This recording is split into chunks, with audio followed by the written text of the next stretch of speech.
Hello all, and welcome to the UVM broadcast. I am here with FTS 2655, Production Foundations. I'm here with... I'm Owen Comel. And? I'm Caroline McGlone. And today we're going to be talking about our documentary portraits that we've been working on. So Owen, why don't you start about telling me about, what's your portrait about? Sure thing. So my doc is actually about the underground music scene in Burlington, more specifically focused around college-age bands. And kind of the importance smaller venues and underground music has in giving a platform to smaller musicians. Yeah. Awesome. And what would you say is like your audience for this documentary? For me personally, it's probably going to be around students who are maybe looking for something to do outside of campus, or maybe local musicians looking to make a name for themselves and trying to spark inspiration in maybe some upcoming musicians. Awesome. And what made you choose this documentary topic? It's a good question. I'm a musician, so personally, I'm just naturally drawn to anything music related, and I kind of knew I wanted to do it on something that I obviously was passionate about, to make the project fun. So I decided, why not do it on something music related? Awesome, thank you. And would you like to share? Yeah, for sure. I'm doing mine on one of my very close friends, has been an incredible cellist her whole life. And she, at the beginning of our freshman year, cut her hand open while slicing apples and ruined all the tendons. And had to get all this crazy surgery, and she was not able to play the cello for a really, really, really long time, and she's just now kind of getting back into it. And I'm just kind of cataloging her journey as sort of a memento for her to remember it, and then, she can always look back on this sort of time where she's been questioning herself as a cellist, and then hopefully it will be like a celebration of her talent and overcoming her injury. That's really interesting. And what would you say drew you to this subject? My friend, she said something really interesting to me, which was, before my injury, I never questioned myself as a cellist. I've questioned myself as an artist and that sort of a thing, but I've always been a cellist. And then, talking with her about this injury, she said I really started looking at myself and I wasn't a cellist anymore, and that was something that I had always been. And it was really interesting to me to start cataloging that journey of her reclaiming that title for herself. That's awesome. That sounds like it's going to be really cool. And what would you say is like your audience for it? I think my audience is definitely her and her family, as sort of a gift to her, and then also just our friends who have been along for the ride. That's awesome. And we're obviously all in this class together. What would you say, Owen, is the your favorite thing that you've learned from this class? I think probably the work ethic. That's something that Myles really focuses on. Is the film industry and the media industry in general is a very chaotic and oftentimes scary environment to be in if you don't really know what you're doing. And he's really taught us to focus on, getting stuff locked in before filming, and really focusing on, when you're there filming, you're ready for it, and just kind of the general work ethic and workflow of that whole world. Yeah, I totally agree. I really enjoy how he's constantly having us flex these different muscles, as he says a lot. The editing, the camera work we're constantly doing, exercises, especially at the beginning, but I also really love the hands-on nature of the class. Absolutely. It's great. What about you? This is kind of superficial, but I like that it's so late and all the way in Cohen, because I get a lot of pity from friends when I'm leaving the dining hall to come to class. I'm like, yeah, it's just really tough. And then it is always a very chill class, so yeah. Oh, well, I guess our time in the studio has come to an end. So good night, Burlington. We're signing off now. Good evening, Burlington. I'm here tonight with my two favorite pals. and we're going to talk about what we want to do with media once we're trained. You know, big impacts. Start over here. What's your that's kind of a big question to start with. Let's start with what inspired you to want to create media. Skateboarding inspired me to want to create media. Being around the skate park when I was a kid, seeing the older guys with cameras, watching the skate videos that the local skate shop was putting out. Gotta love a good follow made me cam. want to get involved, get my hands on a camera. So that was the start of it for me. That's solid. What about you? Let's go over here. Well, for me, I always took a lot of videos like of my friends. Like after I got my first phone, I would like take videos of like us when we were like playing FIFA or whatever, like at my house, or just like messing around in the backyard, or like organizing games that we just made up ourselves and like just to play for an afternoon. And like when I got in high school, I started doing that more and like kind of making I suppose humorous edits, and it just always felt a bit like second nature to me. There we go. So are you looking for like skit-oriented media, you know, humorous edits, I'm hearing? Or is this like you want to do something different with that? I think humorous edits are kind of my forte right now, but I am definitely willing to branch out if I have to, because the industry is kind of unpredictable sometimes, and I just want to have as many different skills as I can have. It's really tough to be a funny person right now. All right, going forward, post-school, is this something that you view as like this course is a life skill where you can get any job if you know how to produce something? Like this is a life skill, or is it something that you're like, I'm really passionate about this, and I'm passionate about storytelling, and I want to use it in my career because the career is built on storytelling? You know what I'm asking? It's sort of.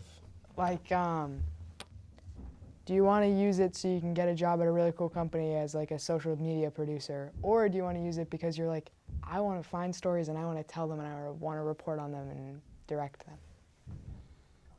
Second option. I am in the class because I love cameras, and yeah. There we go.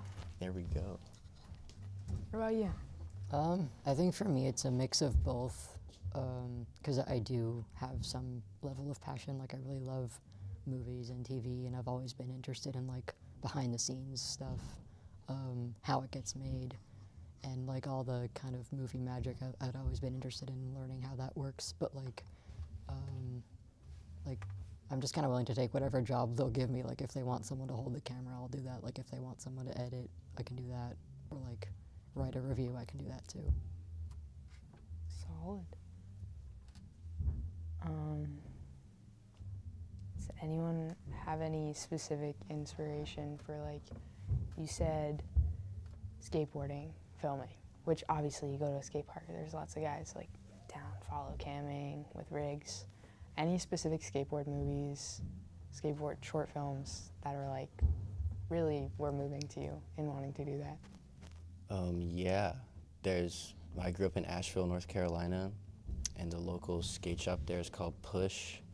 All the videos that they put out were the stuff that I thought was the coolest because I recognized the people and the places in the videos. So I felt more connected to it than like the big major companies. So like a small community. Yeah. What about you? I don't know, like I just saw a lot of comedic skits that I found like on YouTube and stuff that like I thought was really funny, and I thought like I could really work on building up my editing skills by trying to replicate these kinds of videos for my own enjoyment. You heard it here first, folks. Media inspires. That's all. Good night. Good night. Good evening, everybody. Thanks for tuning in tonight. My name is Chelsea, and I'm here with... I'm Max. And... I'm Melanie. And tonight we're going to be talking about our class and our documentaries and what we're using technique-wise to produce these 5-minute films. So do you want to talk about your documentary and the different things you're doing? Yeah, so my documentary is about my dog.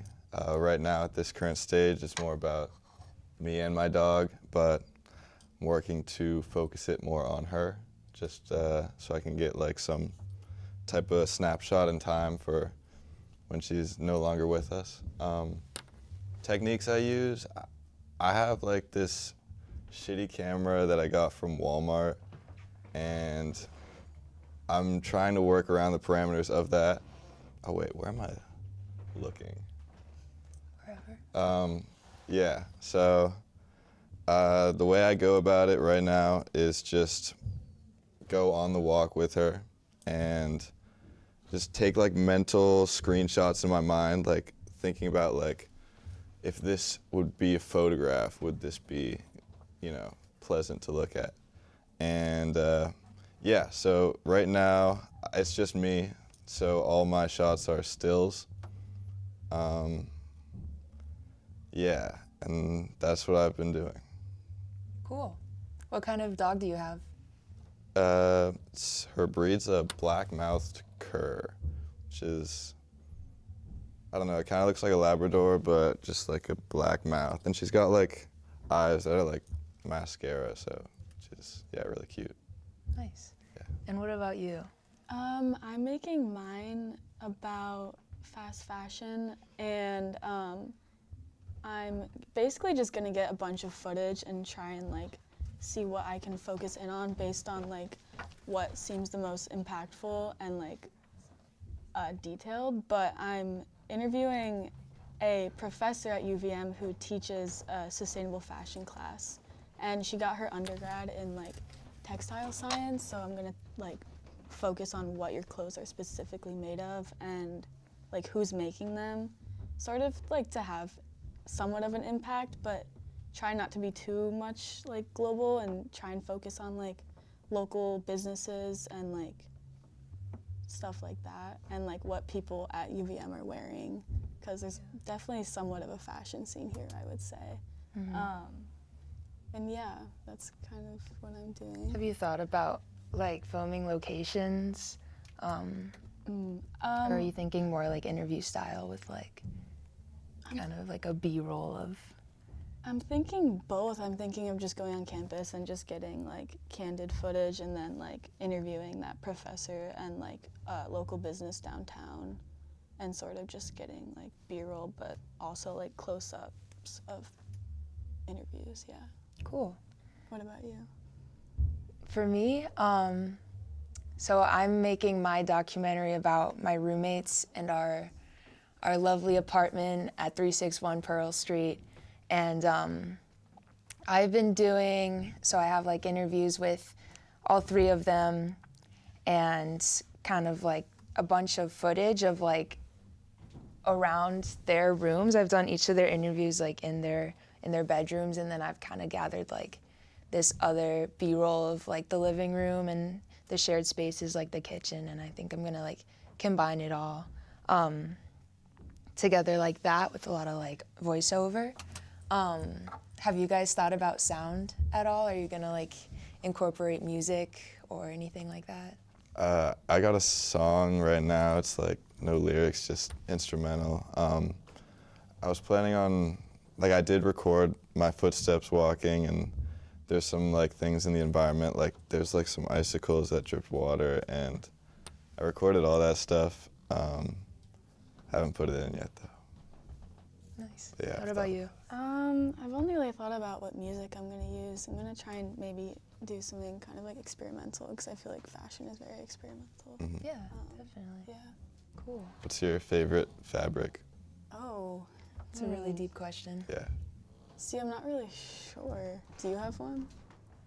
I like cotton. Yeah, me Cotton too. is a good one. 100% cotton. I don't like polyester. Yeah, me neither. I'm glad we can all agree. Yeah. Yeah, go cotton. All right. Well, it's been a pleasure talking to you both about your projects. I Yes. hope you both, I wish you all luck making well. them. Thank you. Thank you. Have a good night, everybody. Thanks for tuning in today.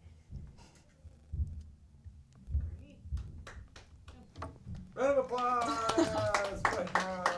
my God.